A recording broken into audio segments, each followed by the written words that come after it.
সবাইকে স্বাগত দীপ্ত সংবাদের সাথে রয়েছে দোলা ডলরেস। শুরুতেই জানাবো সংবাদ শিরোনাম।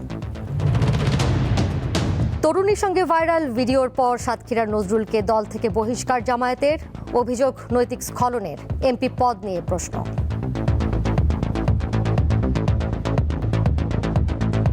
সংবিধানের ৭০ অনুচ্ছেদে বলা আছে, যদি কোনো পার্লামেন্ট মেম্বার তার দলে পদত্যাগপত্র পেশ করেন তবে বা পদত্যাগ করেন তার দল থেকে, সেক্ষেত্রে তিনি আর পার্লামেন্ট মেম্বার থাকবে না। রাজধানী সহ সারা দেশে বাড়ছে ডেঙ্গু রোগীর সংখ্যা, একটি ভ্যারিয়েন্টে আক্রান্ত হচ্ছে বেশি, শরীরের বিভিন্ন অঙ্গ প্রত্যঙ্গ ক্ষতিগ্রস্ত হওয়ার ঝুঁকি। আমাদের ডেঙ্গু সিমটম যেগুলো তো অনেক অ্যাসাইটিস ছিল, পানি থাকতো পেটের মধ্যে বা সিভিয়ার ডেঙ্গু বলতাম, সেটা থেকে একটু ভিন্নতা আছে। বেসরকারিভাবে হজে যেতে ৩ প্যাকেজ ঘোষণা হবে, সর্বনিম্ন ৫,১৩,০০০ থেকে সর্বোচ্চ প্রায় ৮ লাখ টাকা, অতিরিক্ত অর্থ নিলে ব্যবস্থা। সৌদি সরকারের যে ডি ক্যাটাগরি সার্ভিস ছিল সেটি তারা প্রত্যাহার করেছে, আমাদেরকে সি ক্যাটাগরি সার্ভিস নিতে হবে, যার কারণে সৌদি পর্বের খরচ অনেক গুণ বেড়েছে। বন্যার পর দেশের বিভিন্ন স্থানে বেড়েছে নদী ভাঙন, ৩ জেলায় তীব্রতা বেশি, সুনামগঞ্জে ঢলের পানির বালুতে নষ্ট বিস্তীর্ণ এলাকার ফসলি জমি। পাহাড়ি ঢলে বালু পয়রা নষ্ট হয়ে গেছে, আমরা আবাদ করতে পারি না। টাঙ্গন নদীর পানির জন্য ঘর বাড়ি যা আছে সব ভাসে গেছে। ভারতের প্রধানমন্ত্রীর খুঁটির জোরের পরীক্ষা নিচ্ছে ককরোচ পার্টি, চলছে শিক্ষামন্ত্রীর পদত্যাগের দাবিতে আন্দোলন, বলিউড তারকাদের সমর্থন। দেশে খেলাধুলাকে রাজনীতিমুক্ত রাখার অঙ্গীকার ঘোষণাতেই সীমাবদ্ধ, অ্যাডহক কমিটিতে পছন্দের লোক, ক্রীড়া সংগঠকদের কড়া সমালোচনা। সার্চ কমিটি করে কিছু লোককে বেছে বের করে এনে ক্রীড়াঙ্গনটাকে তাদের হাতে দিয়ে দেওয়া হলো, পুরা একদম ড্যামেজ। আমি যদি আমার ফেডারেশনকে ধরি, আমার ফেডারেশন আমি কিছু পাইনি।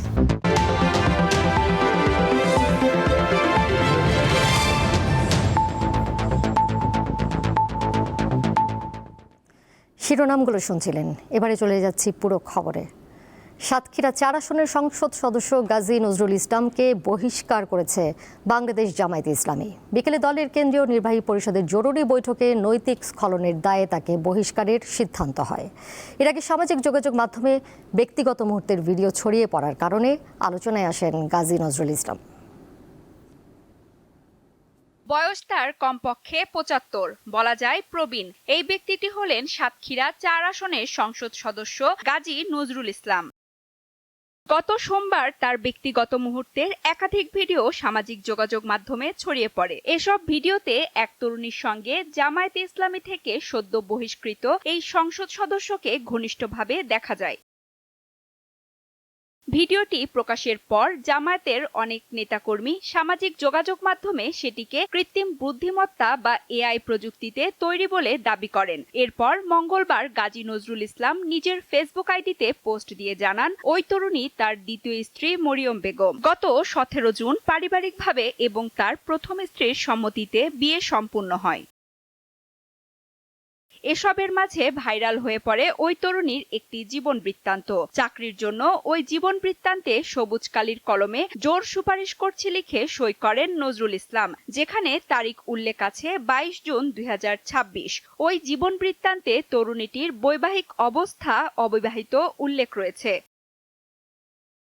ঘটনাটি নিয়ে বুধবার বিকেলে জামায়াতের কেন্দ্রীয় নির্বাহী পরিষদের জরুরি বৈঠক অনুষ্ঠিত হয়। এতে সভাপতিত্ব করেন দলের আমির শফিকুর রহমান। সেখানে নৈতিক স্খলনের দায়ে গাজী নজরুল ইসলামকে দল থেকে বহিষ্কারের সিদ্ধান্ত হয়। সাতক্ষীরা ৪ আসনের সংসদ সদস্য ব্যাপারে যে অপরাধটি তদন্তের মাধ্যমে প্রমাণিত হয়েছে, সেটাকে নৈতিক পদস্খলনজনিত হওয়ায় সংগঠনের গঠনতন্ত্রের ৬২ ধারা অনুযায়ী তাকে দল থেকে বহিষ্কারের সিদ্ধান্ত নেয়। নজরুল ইসলামকে দল থেকে বহিষ্কারের বিষয়ে চিঠি পেলে আইন অনুযায়ী ব্যবস্থা নেওয়ার কথা জানিয়েছে নির্বাচন কমিশন। সঞ্জিদা স্নিগ্ধা, দীপ্ত, বার্তা কক্ষ। এমপি গাজী নজরুল ইসলামকে দল থেকে বহিষ্কার করা হলেও তার সংসদ সদস্য পদ নিয়ে রয়ে গেছে নানা প্রশ্ন। আইনজীবীরা বলছেন, সামাজিক যোগাযোগ মাধ্যমে সমালোচনা বা অভিযোগ ওঠার কারণে সংসদ সদস্য পদ স্বয়ংক্রিয়ভাবে বাতিল হওয়ার কোনো বিধান সংবিধানে নেই। আমাদের সংবিধানের ৭০ অনুচ্ছেদে বলা আছে, যদি কোনো পার্লামেন্ট মেম্বার তার দলে পদত্যাগপত্র পেশ করেন তবে বা পদত্যাগ করেন তার দল থেকে, সেক্ষেত্রে তিনি আর পার্লামেন্ট মেম্বার থাকবে না। যদিও সাতক্ষীরা ৪ আসনের যিনি এমপি আছেন তিনি কোনো পদত্যাগপত্র দেননি, কিন্তু তাকে তার দল থেকে বহিষ্কার করা হয়েছে। এরকম পরিস্থিতি প্রশ্ন হয়ে এসছে। আমি মনে করি যে যখন পদত্যাগপত্র দেওয়া হয় তখন তার দলের থেকে তার প্রার্থিতা চলে যায়, তেমনি তাকে যখন দল থেকে বহিষ্কার করা হয় তখন তার দলে আর তার কোনো স্থান থাকে না। যদিও সরাসরিভাবে আমাদের সংবিধানে দল থেকে বহিষ্কার করার বিষয়ে কোনো বিষয় পরিষ্কারভাবে উল্লেখ নেই, কিন্তু ওয়াইডার অর্থে বা ব্যাপক অর্থে যদি এটাকে ভাবা হয় তবে যেহেতু তার দলে কোনো তার মেম্বারশিপ নেই, সুতরাং এটা তার পদত্যাগপত্রের সাথেই সমার্থক। এখন যেটা হবে সেটা হচ্ছে যে জামায়াত ইসলামী এই বিষয়টা স্পিকারের নজরে আনবেন এবং একই সাথে তারা নির্বাচন কমিশনের কাছে এই তার পদত্যাগ যেটা তাকে বহিষ্কার করা হয়েছে সেই বিষয়ে অবহিত করবেন। নির্বাচন কমিশন এই ব্যাপারে তাকে যার বিষয়ে প্রসঙ্গ এসছে তাকে শুনানি করবেন এবং এটা একটা ফর্মালিটি মাত্র, এবং তার পদ থাকবে কি থাকবে না সেই ব্যাপারে তারা সিদ্ধান্ত দেবেন। একজন সংসদ সদস্যের নৈতিক স্খলন নিয়ে কড়া সমালোচনা করেছেন সাধারণ জনগণ। দীপ্ত সংবাদের নিয়মিত আয়োজন জনতার কথায় আজ থাকছে সেই প্রসঙ্গ।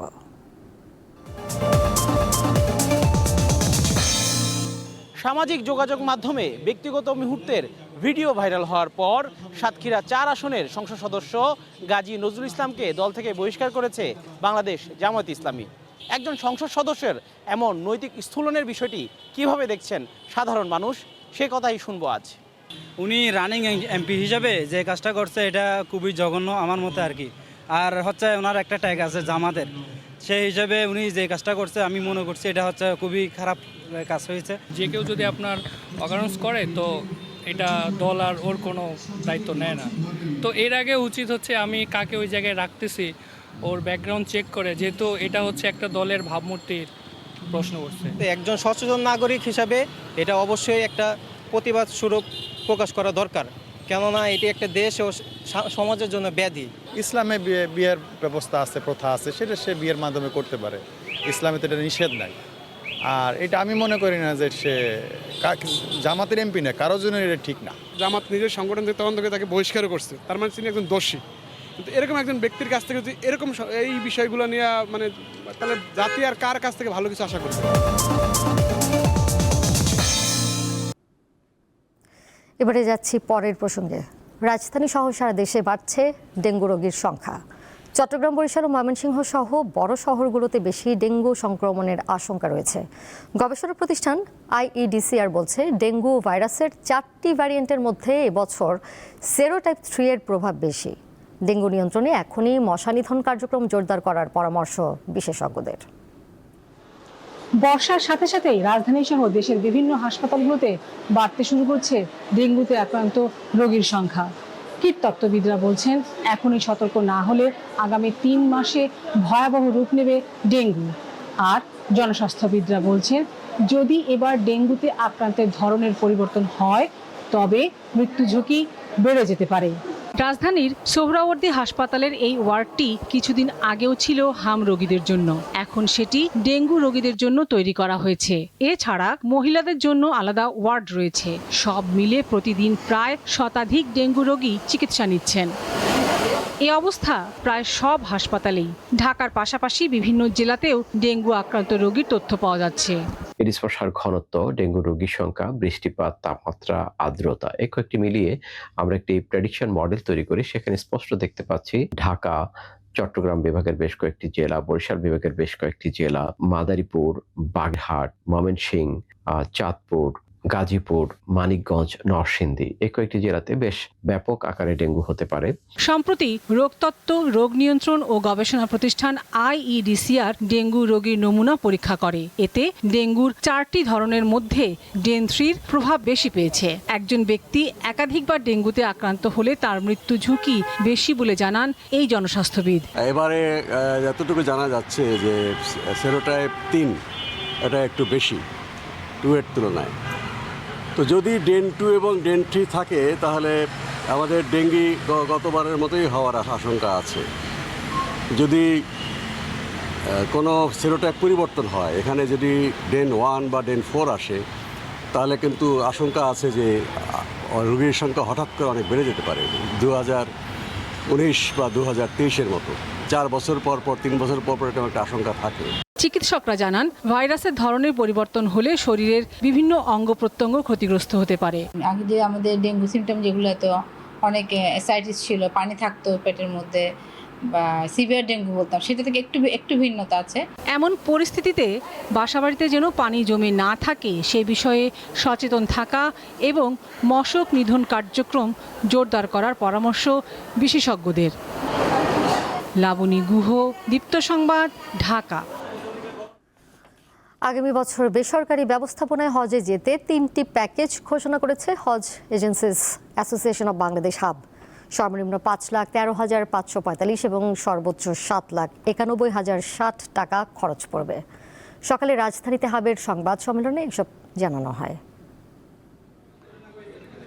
হজ প্যাকেজ ঘোষণা করতে সকালে রাজধানীর একটি হোটেলে এই সংবাদ সম্মেলনের আয়োজন। এতে হজ এজেন্সিস অ্যাসোসিয়েশন অব বাংলাদেশ হাবের সভাপতি প্যাকেজ ঘোষণা করেন। সংবাদ সম্মেলনে জানানো হয়, বিশেষ, সাধারণ ও সাশ্রয়ী এই 3টি ক্যাটাগরিতে হজ প্যাকেজ সাজানো হয়েছে। সরকার নির্ধারিত ফির সঙ্গে সামঞ্জস্য রেখে প্যাকেজের মূল্য নির্ধারণ করার কথা জানান তিনি। বিশেষ প্যাকেজের মূল্য ধরা হয়েছে সর্বমোট খরচ 7,91,060 টাকা, সাধারণ প্যাকেজ 5,95,580 টাকা এবং সাশ্রয়ী প্যাকেজ 5,13,545 টাকা ধরা হয়েছে। সৌদি পর্বের চূড়ান্ত ব্যয়ের হিসাব না পাওয়ায় বিগত বছরের ব্যয়ের ধারাবাহিকতায় সম্ভাব্য খরচ হিসাবে হজ প্যাকেজ প্রণয়ন করা হয়েছে। সংবাদ সম্মেলনে জানানো হয়, গত বছরের বিমান ভাড়া 1,54,830 টাকা থেকে 24,830 টাকা কমিয়ে 1,30,000 টাকা নির্ধারণ করা হয়েছে। আপনারা জানেন যে এবছর সৌদি সরকারের যে ডি ক্যাটাগরি সার্ভিস ছিল সেটি তারা প্রত্যাহার করেছে। আমাদেরকে সি ক্যাটাগরি সার্ভিস নিতে হবে, যার কারণে সৌদি পর্বের খরচ অনেক গুণ বেড়েছে। 2027 সালে মোট 1,27,198 জন বাংলাদেশি হজ করার জন্য সুযোগ পাবেন বলেও জানানো হয় সংবাদ সম্মেলনে। আলোয়ান খান, দীপ্ত সংবাদ, ঢাকা। আগামী 28 জুলাই বিশ্ব প্রকৃতি সংরক্ষণ দিবস। প্রাকৃতিক সম্পদ সংরক্ষণ, উদ্ভিদ ও প্রাণী জগতের সুরক্ষা, জীববৈচিত্র্য হ্রাস ও দূষণের মতো পরিবেশগত হুমকি সম্পর্কে সচেতনতা বাড়াতে এই দিনটি পালন করা হয়। বাংলাদেশের প্রাণ প্রকৃতি নিয়ে দীপ্ত সংবাদ ধারাবাহিক প্রতিবেদন প্রচার করছে। আজ থাকছে অবাধে বনভূমি দখল নিয়ে প্রতিবেদন।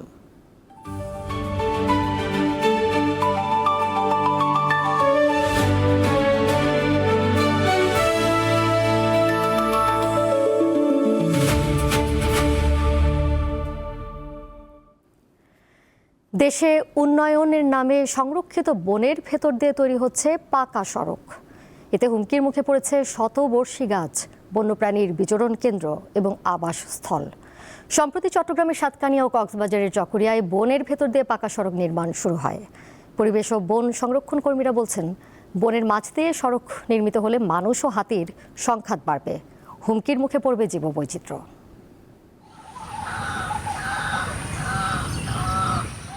একসময় চট্টগ্রামের সাতকানিয়া উপজেলার পুরামগড় ইউনিয়নের বৈতরণী এলাকায় বিস্তীর্ণ বনাঞ্চল ছিল বন্য প্রাণীর নিরাপদ আবাসস্থল। কিন্তু দীর্ঘদিন ধরে বনভূমি দখল ও অব্যবস্থাপনার কারণে সেই বন বর্তমানে প্রায় বিলুপ্তির পথে। এতে কমে গেছে বন্য প্রাণীর বিচরণ।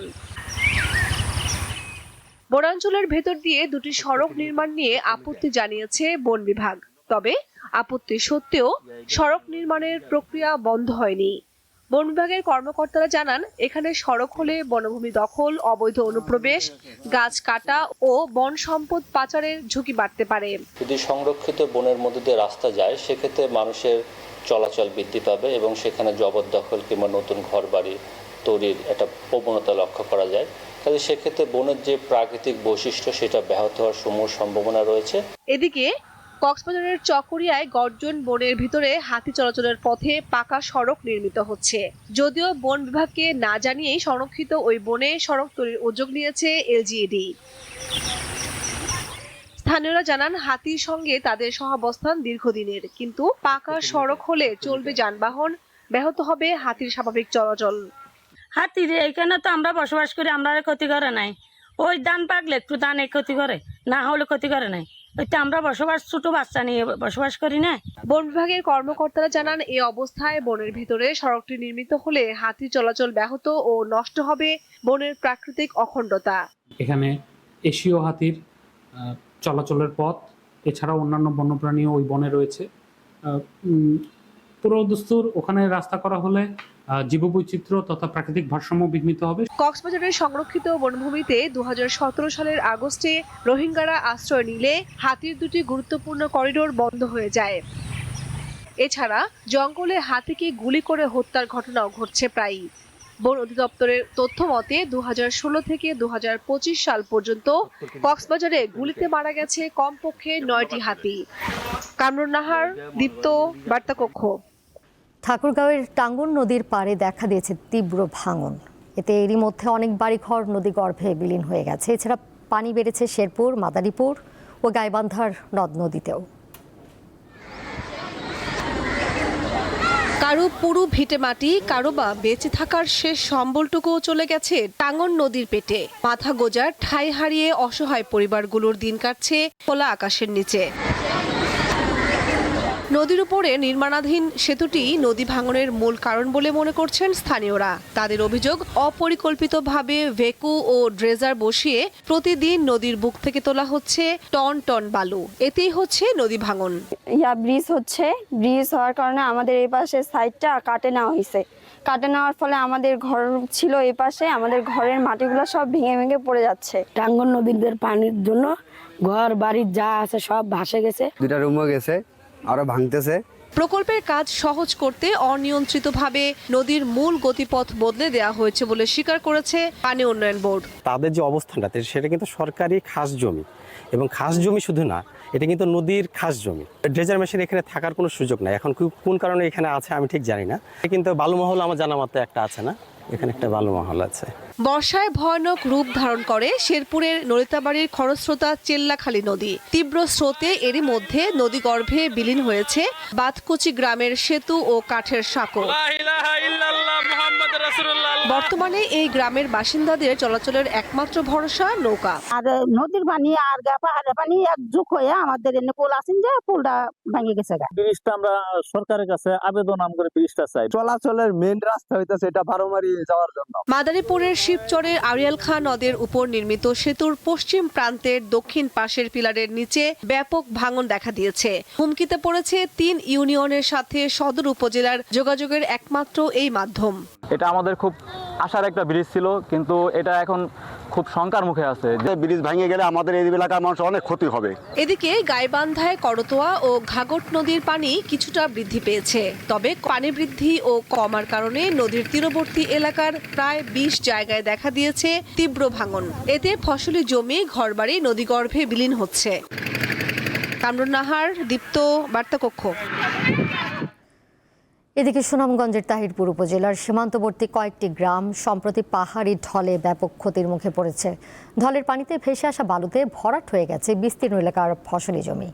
এতে চাষাবাদ নিয়ে দেখা দিয়েছে অনিশ্চয়তা। পাহাড়ির ঢলে বয়ে আসছে বালু, আর সেই বালুতেই ভরাট হচ্ছে এখানকার ফসলি জমি। চাষাবাদ নিয়ে শঙ্কিত আছেন সীমান্তবর্তী জনপদের মানুষজন। মনে করেন কমসে কম 1000 একর জমি হইব। এগুলি একবারে বালুর, পাহাড়ি ডলে বালুর নিচে একবারে বাদ হয়ে গেছে, কিন্তু ফসল আবাদি হয় না এই জায়গার। পাহাড়ি ডলে বালু পয়রা নষ্ট হয়ে গেছে, আমরা আবাদ করতে পারি না। পানির ধারণ ক্ষমতা কমে যাওয়ার কারণে আমাদের এই যে সংসার হাওরের যে আবাদি জমিগুলি আছিল, প্রায় কয়েকশো একর আবাদি জমি, হাজার খানিকের মতন হবে, এগুলি বালুয় প্লাবিত হয়ে যাওয়ার ফলে আমাদের কৃষকরা কৃষিকাজ করতে পারতেছে না। এই জমি চালালে আমরা চলতে পারতেছি না, জমি বন্যা জমিতে ক্ষতিপূরণ আমরা না করতে পারি, কেমন চলবো আমরা? পানির সাথে সাথে যে সমস্ত বালি এসে ওই এলাকার কৃষি অঞ্চল ক্ষতিগ্রস্ত হয়েছে, কৃষি জমি, সেটা আমরা খোঁজ নিচ্ছি এবং সেখানে কি পরিমাণ জমি বালির কারণে চাষাবাদ করা যাচ্ছে না এবং ওই জমিগুলোতে কয়টা ফসল করতে পারে সেটা আমরা যাচাই করে আমরা উপজেলা প্রশাসনকে আমরা অবহিত করব, যাতে এই জমিগুলো থেকে বালি অপসারণ করে এটাকে কৃষির আওতায় নিয়ে আসা হয়। ফসলি জমি আবাদ করতে বালু অপসারণে যথাযথ উদ্যোগী হবে সরকার, এমনটি প্রত্যাশা এখানকার চাষিদের। জাকারিয়া আহমদ, দীপ্ত সংবাদ, সুনামগঞ্জ। দর্শক, এবার দীপ্ত সংবাদের নিয়মিত আয়োজন সংবাদ সংক্ষেপ, যেখানে দেশের আরও কিছু আলোচিত খবর নিয়ে প্রতিবেদন থাকছে। সাংবাদিক দম্পতি সাগর সরোয়ার ও মেহরুন রুনি হত্যা মামলার তদন্ত প্রতিবেদন দাখিলের জন্য আগামী 27 আগস্ট দিন ধার্য করেছে ঢাকার একটি আদালত। এ নিয়ে 128 বারের মতো প্রতিবেদন দাখিলের জন্য সময় পেল তদন্ত সংস্থা। ব্যক্তি শ্রেণীর করদাতাদের জন্য 2026-27 করবর্ষের আয়কর রিটার্ন অনলাইনে জমার সেবা বুধবার থেকে চালু করেছে জাতীয় রাজস্ব বোর্ড এনবিআর। কিছু ব্যতিক্রম ছাড়া সব করদাতার অনলাইনে রিটার্ন দেওয়া বাধ্যতামূলক। www.etaxnbr.gov.bd এই সিস্টেমে গিয়ে রিটার্ন জমা দিতে হবে। ইউনিয়ন পরিষদ চেয়ারম্যান পদে নির্বাচনে প্রার্থীদের জন্য শিক্ষাগত যোগ্যতা ন্যূনতম স্নাতক নির্ধারণের বিষয়ে রুল জারি করেছে হাইকোর্ট। বুধবার এ সংক্রান্ত এক রিটের প্রাথমিক শুনানি শেষে হাইকোর্টের এক দ্বৈত বেঞ্চ এই রুল জারি করেন। মৃত্যুর প্রায় 25 বছর পর প্রখ্যাত সাহিত্যিক ও চিন্তাবিদ আহমদ সফার দেহাবশেষ মিরপুরের বুদ্ধিজীবী কবরস্থানের মূল অংশে স্থানান্তর করা হয়েছে। 2001 সালে রাজনৈতিক কারণে এই সাহিত্যিককে সাধারণের সঙ্গে দাফন করা হয়। আন্তর্জাতিক প্রসঙ্গ, ভারতের প্রধানমন্ত্রীর ক্ষমতার খুঁটির কঠিন পরীক্ষা নিচ্ছে ককরোচ জনতা পার্টি। পুলিশের নির্যাতনের পরও তরুণদের এই প্ল্যাটফর্মটির আন্দোলন অব্যাহত রয়েছে, আর এতে ক্রমেই বাড়ছে সমর্থন, যেখানে বিশিষ্ট ব্যক্তিদের পাশাপাশি যুক্ত হচ্ছেন হিন্দি ও তামিল চলচ্চিত্রের তারকারা। ভারতের রাজধানী দিল্লি, যেখানে ক্ষমতার দাপটের কথাই শোনা যায় বেশি, কিন্তু সেই রাজধানীতে এবার ঘটে গেছে আন্দোলনের এক মহাবিস্ফোরণ, যা পৌঁছে গেছে দেশটির সংসদের দোরগোড়া পর্যন্ত। চলতি বছরের 16 মে আন্দোলনের শুরুটা হয়েছিল ঠাট্টা বিদ্রুপ দিয়ে।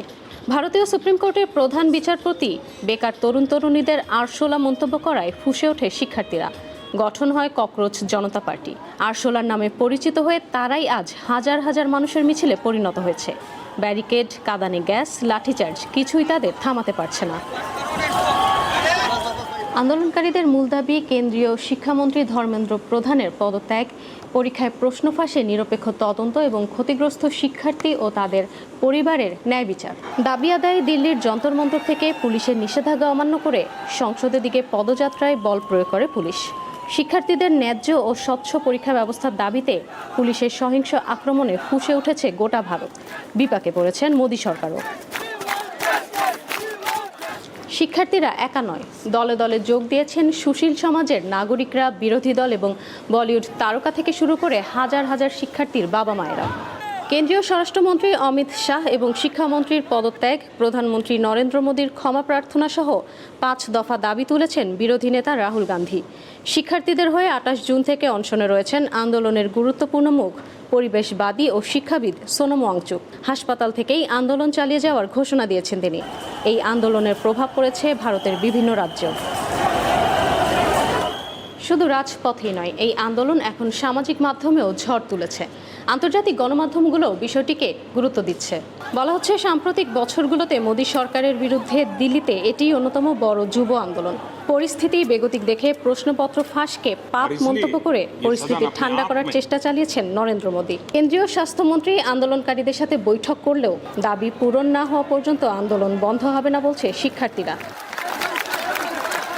সবার এখন একটাই প্রশ্ন, ভারত সরকার কি আলোচনার মাধ্যমে পরিস্থিতি সামাল দিতে পারবে, নাকি এই ছাত্র আন্দোলন আরও বড় রাজনৈতিক চ্যালেঞ্জে পরিণত হবে? ইশরাত সুমা, দীপ্ত বার্তা কক্ষ। এবারে ক্রীড়াঙ্গনের খবর। প্রতিটি সরকার দেশের ক্রীড়াঙ্গনকে রাজনীতি মুক্ত রাখার ঘোষণা দিলেও বাস্তব চিত্র সম্পূর্ণ উল্টো। বর্তমানে 27টি ফেডারেশন চলছে অ্যাডহক কমিটি দিয়ে। অভিযোগ রয়েছে এদের অনেকে সরকারের ঘনিষ্ঠ, আবার কেউ কেউ গণ অভ্যুত্থানে ক্ষমতাচ্যুত আওয়ামী লীগের দোসর।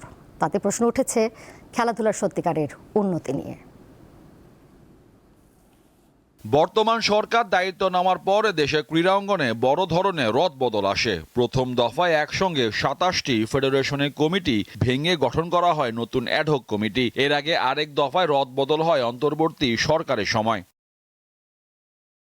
বরাবরের মতো এবারও অ্যাডহক কমিটিগুলোতে সরকার ঘনিষ্ঠ ব্যক্তিরাই প্রাধান্য পেয়েছেন। জাতীয়তাবাদী ক্রীড়া দলের সঙ্গে যুক্ত অনেকে এসেছেন ফেডারেশনের দায়িত্বে, আবার কেউ কেউ দায়িত্বে ফিরেছেন। গত 17 বছরের যে জঞ্জালটা ছিল, সেই জঞ্জাল ক্রীড়াঙ্গনটা ফুললি স্থবির হয়ে গেছে। সেই জায়গাটা থেকে উত্তরণের জন্য ইন্টারিয়র গভর্নমেন্ট যখন আসলো তখন কি করলো, একটা সার্চ কমিটি করলো। সার্চ কমিটি করে কিছু লোককে বের করে এনে ক্রীড়াঙ্গনটাকে তাদের হাতে দিয়ে দেওয়া হলো। পুরা একদম ড্যামেজ। আমি যদি আমার ফেডারেশনকে ধরি, আমার ফেডারেশন আমি কিছু পাইনি দায়িত্ব নেওয়ার পর। এরকম অনেক ফেডারেশনে এসে ওরা অ্যাকাউন্ট পায় নাই, কিছু পায় নাই, জিরো থেকে আবার শুরু করতে হয়েছে। বড় অভিযোগ রয়েছে নতুন কমিটিতে স্থান পেয়েছেন আওয়ামী লীগ সরকারের সময় অনেক ব্যক্তিত্ব, আবার বাদ পড়েছেন সফলরাও। আমরা কাবাতে যখন মালদ্বীপে যাই এবং ফার্স্ট টাইম ইন বাংলাদেশ যে প্রথম একটা পদক অর্জন করি আমার ম্যানেজার হিসাবে। অ্যাডহক কমিটি আবার নতুন করে হয়েছে, এটা কোন বিচারে হয়েছে সেটা আমি জানি না। এটাকে নির্দিষ্ট একটা কমিটি গঠন করা হয়েছিল, সেই কমিটি অ্যাডহক কমিটি করেছে এবং এই অ্যাডহক কমিটিতে হয়তো বা আমি নেই, আমার নামটা নেই। কেন নেই সেটার বিচার বিশ্লেষণ আপনারাই করবেন, যে আসলে আমি সফল একজন সংগঠক কিংবা ম্যানেজার দায়িত্ব পালন করার পরও আমি এই কমিটিতে কেন নেই। অন্তর্বর্তী সরকারের কমিটিগুলোকে জাতীয় ক্রীড়া পরিষদ দ্রুত নির্বাচন আয়োজনের নির্দেশ দিলেও নানা জটিলতায় সেই নির্বাচন আলোর মুখ দেখেনি। বর্তমান সরকারেরও নির্বাচনের বিষয়ে সুনির্দিষ্ট নির্দেশনা রয়েছে। তাতে প্রশ্ন উঠেছে, মাত্র 3 মাসের মধ্যে নির্বাচন আয়োজনের জন্য এত বিশাল আকৃতির অ্যাডহক কমিটি গঠনের আদৌ প্রয়োজন ছিল কিনা। যে অ্যাডহক কমিটিগুলো আছে বর্তমানে, সেগুলো অলরেডি 1 বছর অধিক হয়ে যাওয়ায় তারা নির্বাচনে কোনো কার্যক্রম বা পদক্ষেপ নেয়নি। তারা আগামী 3 মাসের মধ্যে নির্বাচনের মাধ্যমে গণতান্ত্রিক প্রক্রিয়ায় বাংলাদেশের ক্রীড়াঙ্গনে যারা গুণীজন আছেন, যারা ক্রীড়াবিদ রয়েছে, ক্রীড়া সংগঠক, যারা স্পন্সর প্রতিষ্ঠান বা কর্পোরেট হাউস রয়েছে, যারা ক্রীড়া ক্ষেত্রে বিনিয়োগ করার জন্য এগ্রি করছেন, তাদেরকে সমন্বয়ে একটি স্বাবলম্বী ফেডারেশন করার লক্ষ্যে আমরা কিন্তু কিছু সুপারিশ আমরা ফেডারেশনে দিয়েছি। বলা হয় সংগঠক সমৃদ্ধ হন অভিজ্ঞতায়, কিন্তু নতুন নেতৃত্ব দরকার। অনেক খেলাতেই সেটা গড়ে ওঠেনি, ফলে বছরের পর বছর একক রাজত্ব চলে। সরকার বদলালেও এই মুখগুলো থেকে যায়। মোহাম্মদ হাসিব, দীপ্ত স্পোর্টস, ঢাকা। শেষ করব দীপ্ত সংবাদ, যাবার আগে শিরোনামগুলো জানিয়ে দিব আরও একবার। তরুণীর সঙ্গে ভাইরাল ভিডিওর পর সাতক্ষীরার নজরুলকে দল থেকে বহিষ্কার জামায়াতের, অভিযোগ নৈতিক স্খলনের, এমপি পদ নিয়ে প্রশ্ন।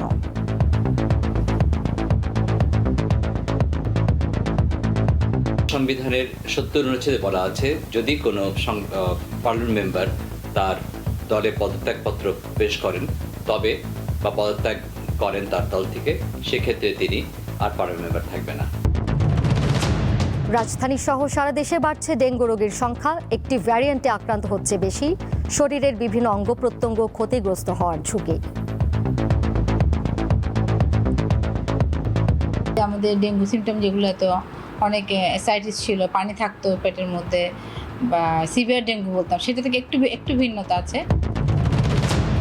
বেসরকারিভাবে হজে যেতে 3 প্যাকেজ ঘোষণা হাবের, সর্বনিম্ন 5,13,000 থেকে সর্বোচ্চ প্রায় 8 লাখ টাকা, অতিরিক্ত অর্থ নিলে ব্যবস্থা। সৌদি সরকারের যে ডি ক্যাটাগরি সার্ভিস ছিল সেটি তারা প্রত্যাহার করেছে। আমাদেরকে সি ক্যাটাগরি সার্ভিস নিতে হবে, যার কারণে সৌদি পর্বের খরচ অনেক গুণ বেড়েছে। বন্যার পর দেশের বিভিন্ন স্থানে বেড়েছে নদী ভাঙন, 3 জেলায় তীব্রতা বেশি। সুনামগঞ্জে ঢলের পানির বালুতে নষ্ট বিস্তীর্ণ এলাকার ফসলি জমি। পাহাড়ি ঢলে বালু পড়া নষ্ট হয়ে গেছে, আমরা আবাদ করতে পারি না। টাঙ্গন নদীর পানির জন্য ঘর বাড়ি যা আছে সব ভাসে গেছে। ভারতের প্রধানমন্ত্রীর খুঁটির জোরের পরীক্ষা নিচ্ছে ককরোচ পার্টি। চলছে শিক্ষামন্ত্রীর পদত্যাগের দাবিতে আন্দোলন, বলিউড তারকাদের সমর্থন। দেশে খেলাধুলাকে রাজনীতিমুক্ত রাখার অঙ্গীকার ঘোষণাতেই সীমাবদ্ধ। অ্যাডহক কমিটিতে পছন্দের লোক, ক্রীড়া সংগঠকদের কড়া সমালোচনা।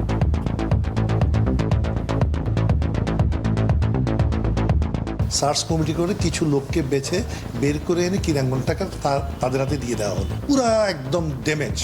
আমি যদি আমার ফেডারেশনকে ধরি, আমার ফেডারেশন আমি কিছু পাইনি। এই ছিল এখনকার মতো। এর সাথে বিদায় নিচ্ছে আমি দোলা ডলরেস। আর তথ্য এবং বিনোদনের নানা খবর জানতে যুক্ত থাকুন দীপ্তর ডিজিটাল প্ল্যাটফর্মে। সবাইকে ধন্যবাদ এতক্ষণ সাথে থাকার জন্য।